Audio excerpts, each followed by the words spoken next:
And we are live. Hi, everybody. It's Get Real with Rick Dancer, and no, I'm not getting a tattoo. My wife says no. But we are at Black Magic Tattoo Parlor. I can call it that, right? Shop. This is Mild Bill. Hello. So why are you called Mild Bill? I don't know. Well, why is a different long story, but I think everyone tried to call me Wild Bill for a while, and it just didn't stick. A lot of the guys that I worked with at the time would call me Mild Phil, and between the two, we ended up with Mild Bill. So how long have you been a tattoo artist? This is my 26th year of tattooing. Jeez, you're old. I am old. We're getting there together.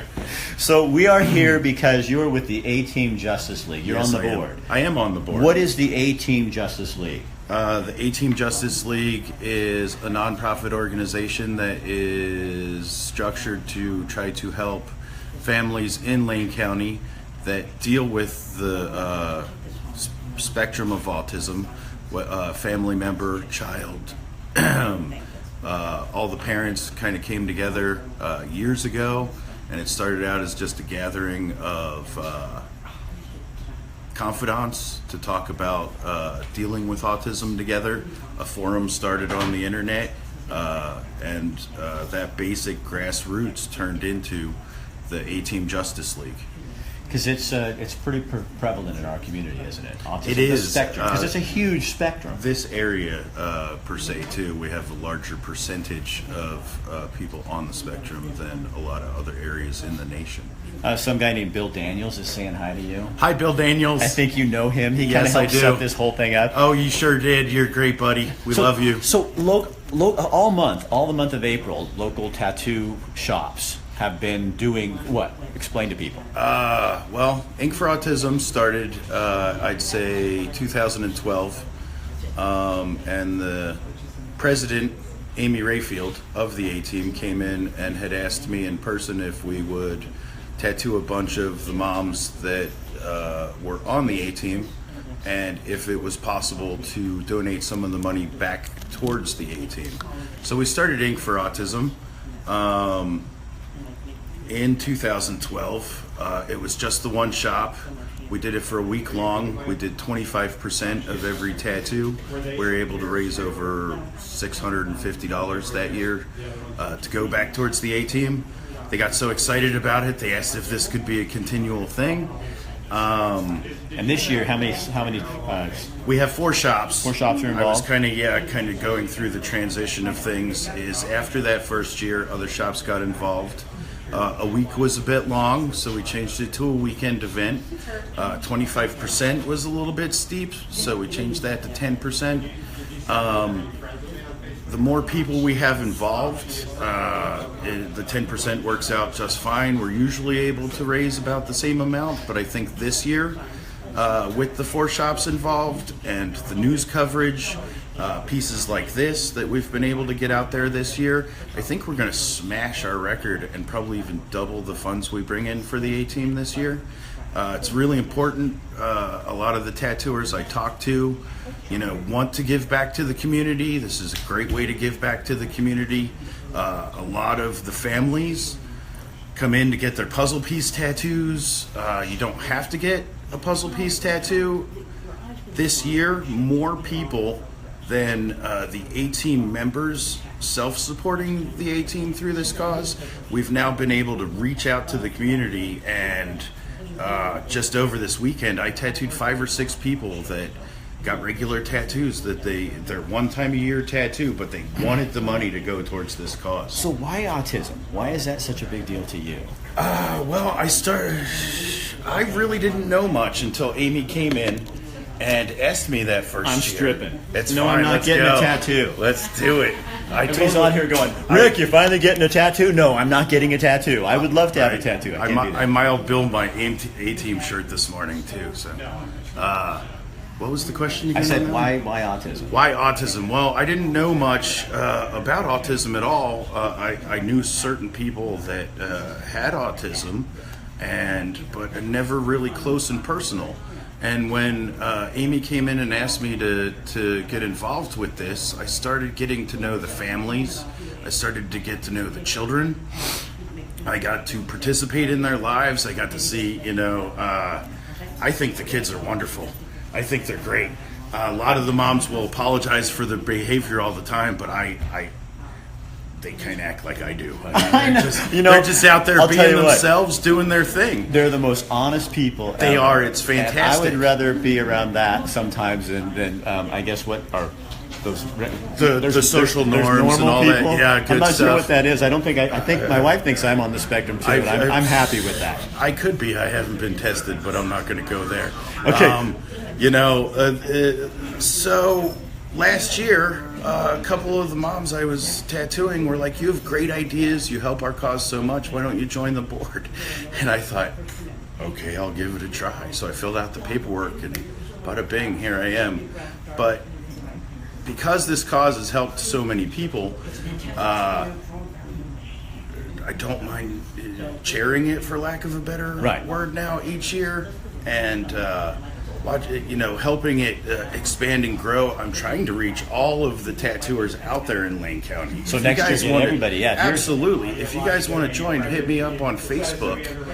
It's just Mild Bill on Facebook, and let's get connected. Or go to the Ink for Autism 2017 page. Like it, join it, and message me, and I will hook you up.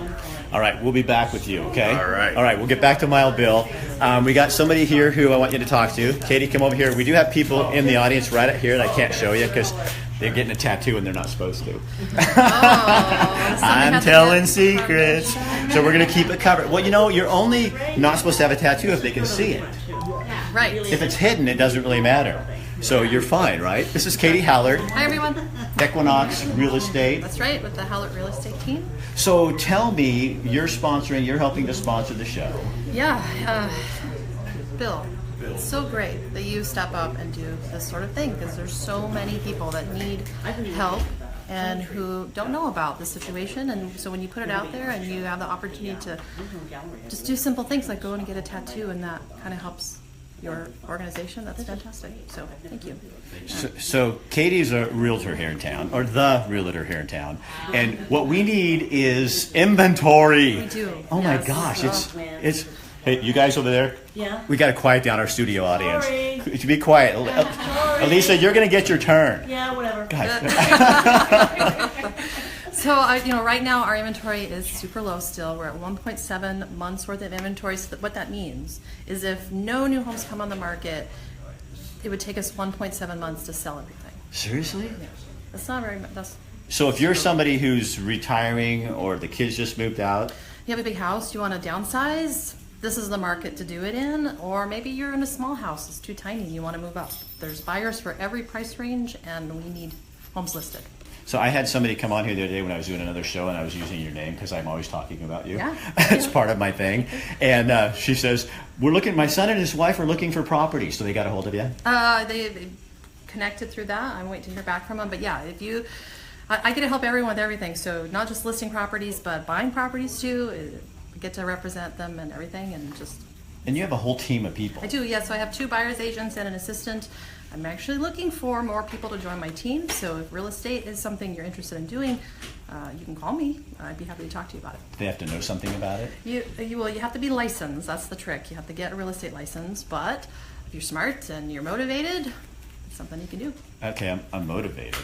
Yeah. I'm not smart. I lose the first part. Right. So, Katie, we'll put the information on here. If somebody can put or give it to them. And phone number. Yeah, phone number. Super easy. 541-285-0040.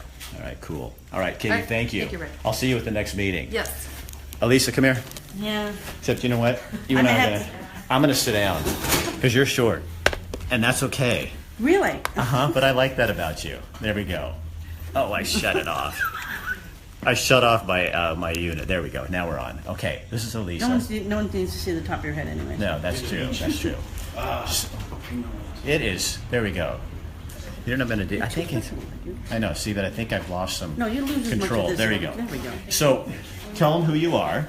I'm Alisa McLaughlin. I'm a writer and an artist living here in Eugene, and I was diagnosed with Aspergers Syndrome 7 years ago. So 7 years ago, did you know before prior to that No. you had it? Not a clue. Not a clue. I was just having a very difficult time in my life. I couldn't fit in. I couldn't get a job. I couldn't relate to people. I couldn't figure out why, and I was to the point of desperation. And I happened to be looking in the DSM, the Diagnostic and Statistics Manual, and I read the criteria. Don't ask why, but I happened to be reading it, and I was reading the criteria for Asperger's, and I went, oh, that's me. And then I went to a specialist who specialized in diagnosing it, and he said, oh yeah, you have Asperger's. So what's the difference between Asperger's and full-blown autism? Well, autism was defined by a guy named Dr. Leo Kanner in the 40s, and he had a very narrow definition of what autism was. People very, very self-focused. Word comes from auto, from self, and Greek, and they're very focused. They don't not really paying attention to the outside world. They're generally non-communicative. They're nonverbal. They don't like being touched, and things like that. Asperger's Syndrome is named for Hans Asperger, who was working in, I think it was in Austria, or maybe it was in the United States at the time. And he said, oh, I have these kids who have autism-like symptoms, but they can be verbal, and they can have some measure of social interaction, and so on and so forth. But nobody really knew about his study until like 50 years later or something in the 90s. Because there were lots of people saying, well, they went to get their kid diagnosed, and the doctor said, well, they're kind of autistic, but not really. Maybe they'll grow it or something, and they didn't know what was going on. So a lot of people were misdiagnosed or got no treatment, or worse, they were diagnosed as schizophrenic and just bombed out on drugs, which did them no good. And then when Asperger's came about, people went, oh, this is it. This is people who are on a spectrum of autism, people who are severe to the point of not being able to be dealt with, handle anything at all, to people like myself who can more or less get along in the world. Because you're perfectly fine doing things, but you don't, is it harder to relate to people or for people to relate to you? Yes. I love you. Yeah, that's exactly right. No, it is very hard.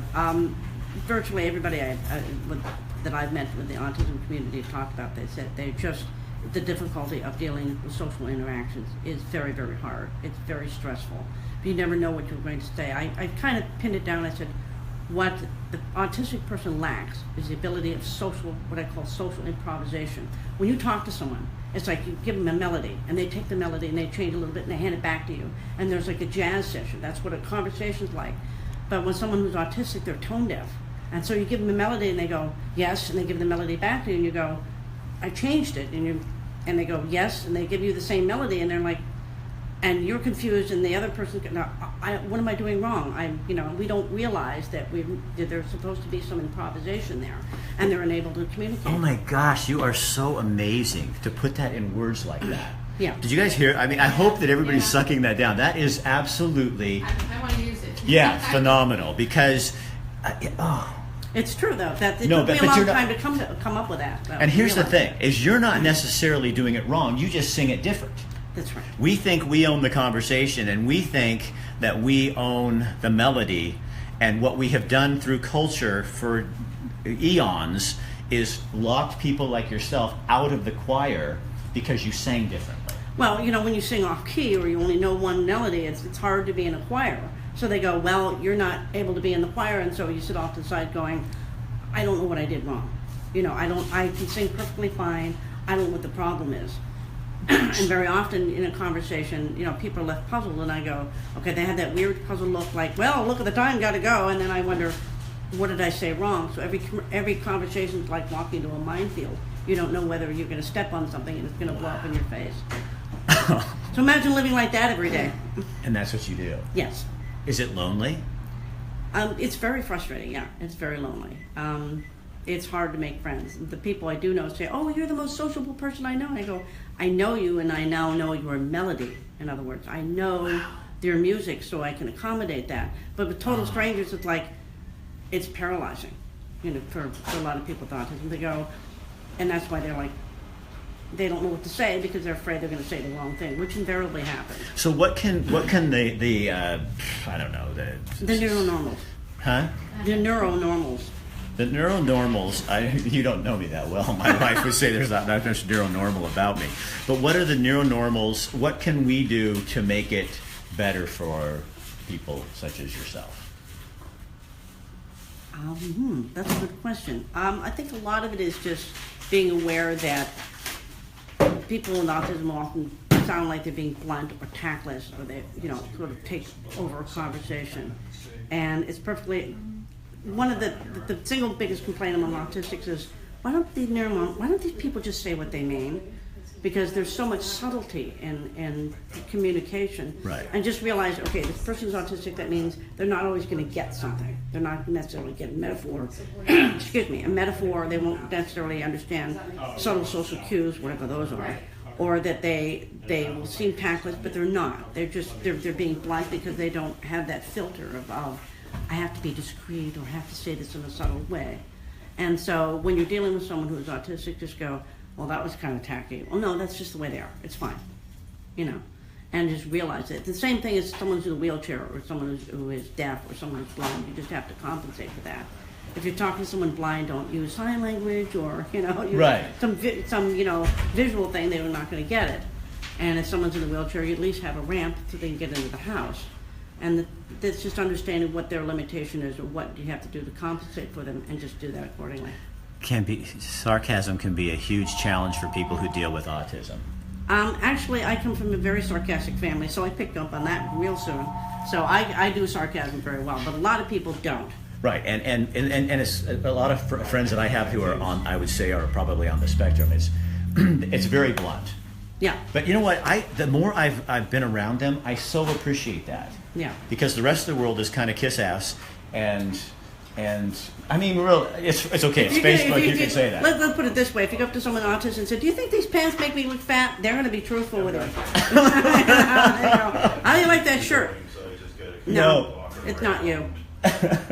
And don't take it personal. They're just being blunt. They're just being honest about that. Where someone else might go, it's fine. It's a nice material, or whatever. And you just go, not really being honest, because there's so much of it, of course, that subtlety that their neuronormals do, that there's a lot of dancing around. That's why the autistic people are left going, why don't they just say what they mean? Right. Why don't you just say, look at, people are absolutely loving this. You guys, if you're on here right now, please share this on your page right now so people will see this, because I don't think you're going to get any other information like this. I mean, seriously, you are, look at they're nodding their heads. You're amazing, because it's so nice to have somebody who can explain this, because I think that's one of the difficulties, is a lot of people on the spectrum don't have the desire or the ability to explain what this is, because they don't understand it like you do quite. The two things, Oliver Sacks said, the people with Aspergers who can be verbal in it, they offer us a window into the world of autistics, because they can communicate, meaning people like me can communicate to people what's going on. Because if you try to communicate with a lot of people autistic, they're nonverbal, they don't know how to express themselves. The other thing is, I came from a very, very verbal family. Both my mother and father were very, very smart, very glib people. So I learned to be verbal at a very early age. It was important. A large family with 6 conversations, you had to. So I learned to be able to speak well. And as a writer, I have to learn a vocabulary.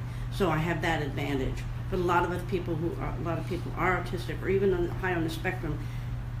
They don't know. They run into their own words, and it ends up, they sound like they're stuttering, because their brain is going faster than they can communicate. God, I feel like I have slipped into, I don't know, what am I trying to say? The Twilight Zone.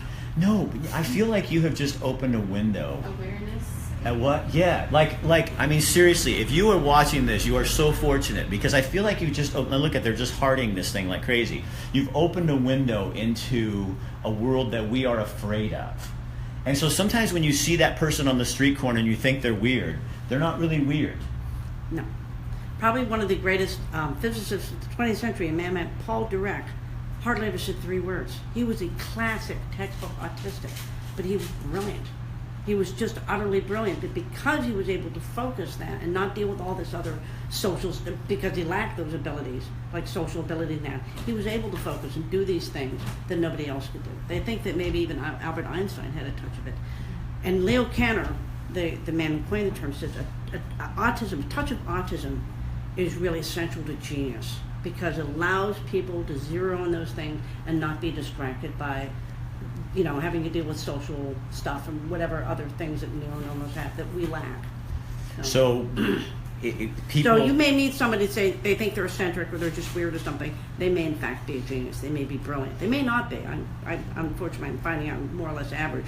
But that's okay. There's some people that are brilliant at piano, but they couldn't put 3 words together in a sentence to save their life. But they can listen to a piece of music once and play it back perfectly. Or that they can look at something mathematical and go, oh yeah, I know exactly what this is. And other mathematicians have been struggling with it for years. So if we as the neuronormals, and I use that word cautiously, if we just think what would happen, what we could learn from you, people like yourself. Well, I think it goes both ways, because I think that if someone who is a neuronormal is willing to be understanding and patient, they can teach and help people with autism to navigate the real world. Not to the point where we would be able to be normal, because there's still that limitation, but say, look, don't worry, this person, no, it's not you, this person really is rude, and they're normal, or hey, here's an idea, this is what you may be able to do in this situation. Or when someone who's autistic is having a meltdown, we just say, it's all right, it'll be fine, it'll be over, this is fine, this is not a big problem, it's okay, you can settle down. And they go, okay, and then they know when someone says that to them, they go, oh, that's a cue to calm down.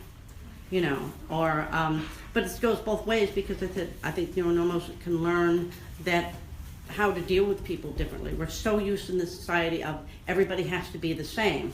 And so by dealing with someone different, and only marginally different, not a huge difference, just different enough that it's noticeable, you can go, oh yeah, okay, I know how to deal with that. So when you come here today and you see the A-Team Justice League, concerned people who are trying to get the word out about autism and some acceptance, how does that make you feel? Well, I think there's a huge explosion in the last 10, 20 years of people being aware of autism and having to do about that. There's a man named Steve Silverman who wrote a book called Neurotribes, and he discusses the whole history of autism. But in the last 20 years, there's certainly people who have Asperger's, people who communicate enough, said, finally standing up and go, hey, wait a second, we don't want to be marginalized, we don't want to be drugged up, we don't need to be institutionalized. We can have a place in the world, and they can start advocating for themselves. I've been working with Kind Tree, which is another nonprofit organization, and most people on the board are autistic or on the spectrum, and that's the other thing. If you're going to be helping an organization like this, you want to have people who are actually on the spectrum involved with that, so it doesn't feel like there's this distance, because then you go to help them, and then the autistic person goes, they don't know what they're talking about. They don't know how to relate to us, right. And it doesn't do any good. But again, because of that cross, both sides being able to communicate and deal with each other, there's more understanding there. I think it's fantastic that there are more organizations that are helping people with autism. I really like you. Oh, yeah, you're pretty good too, Ray. She's awesome. Don't you love the beard? You guys, where I found her, or she found me? She wrote an op-ed in the Register Guide a couple of years ago, right? Yeah.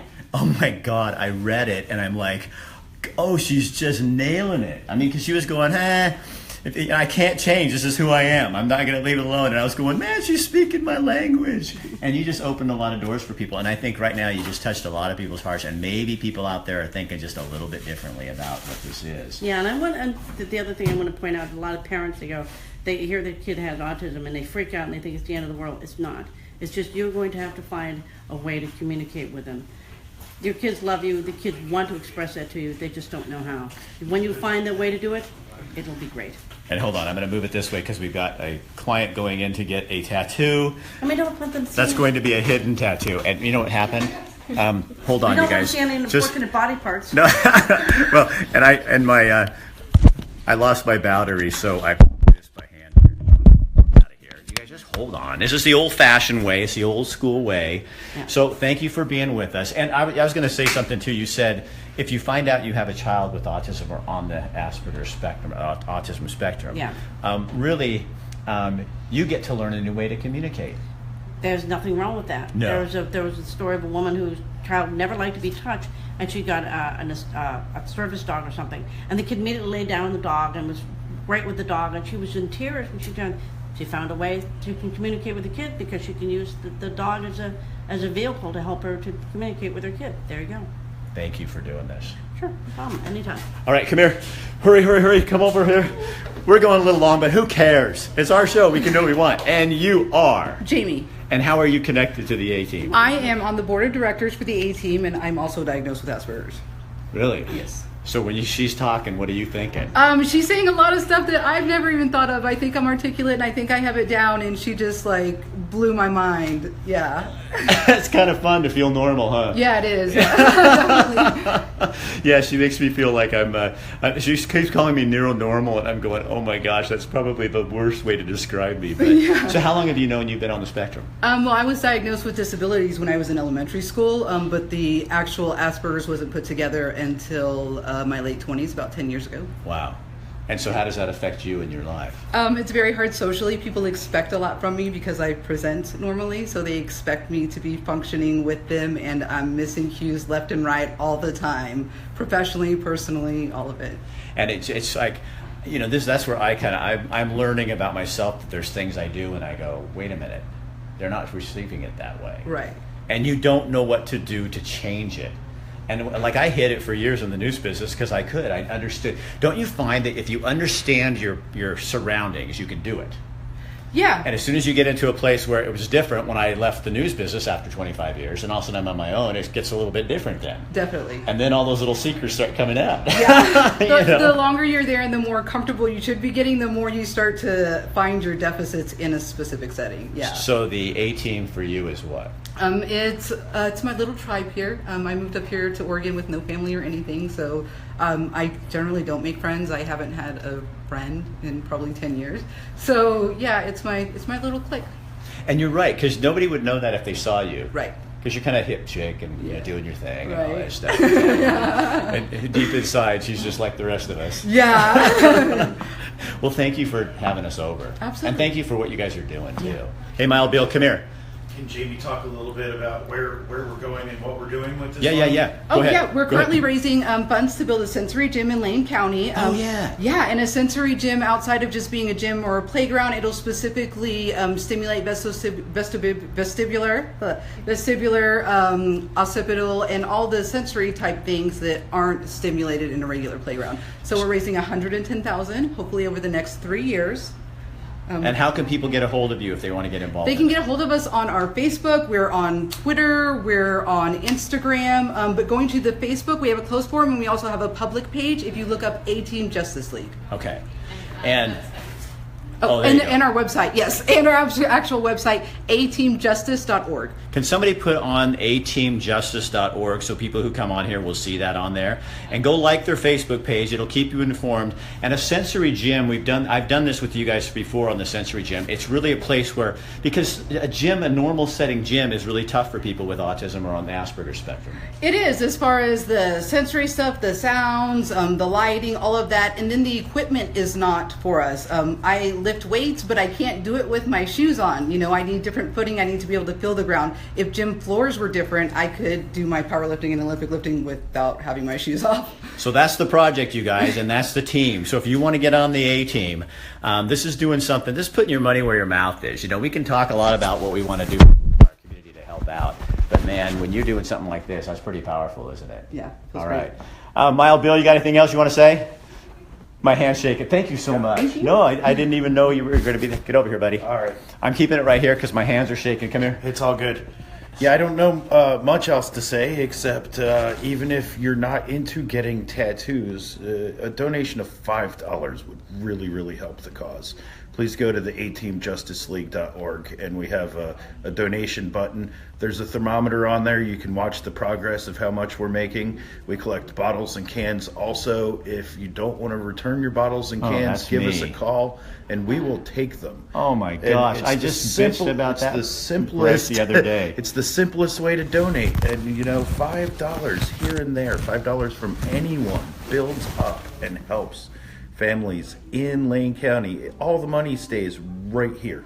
All right, so you guys, it's a great cause. It really is. And so you don't have to get a tattoo, although you'd probably look pretty cool with one. Just look at all the cool We people. all look cooler with all the tattoos, cool people I'm are doing sorry. it. But you can go on their page and just donate money to this sensory gym, to this project, and Absolutely. help folks in our community not to be normal. I don't want to be normal, and I don't think any of us want to be normal. No, I think Just want to have something I think that that's fits why for them. Inc. for Autism goes with what the A-Team is doing, is because there are a lot of tattooed people out there that have been discriminated against and live against these stereotypes, and now here's a group of people that have been battling stereotypes out to change these stereotypes. Right. That's why you do what you do. That is exactly why we do what we do. That's what I was looking for, Bill. We took us a while. We got to get there. But isn't it? Don't you think the We more all get there the more eventually. you don't fit in, the more you understand other people who don't? I think gravitate that's to that. absolutely true.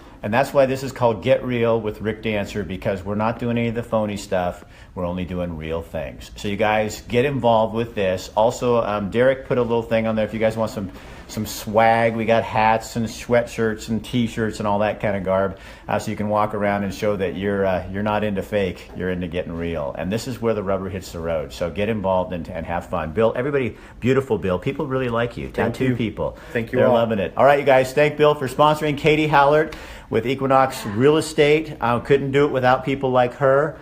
She's also a sponsor. So if This you're guy looking here. if you're looking for a house or looking for a place to buy or anything like that in the real estate business, Katie is the woman. You got to remember that. Look at him. What does that say?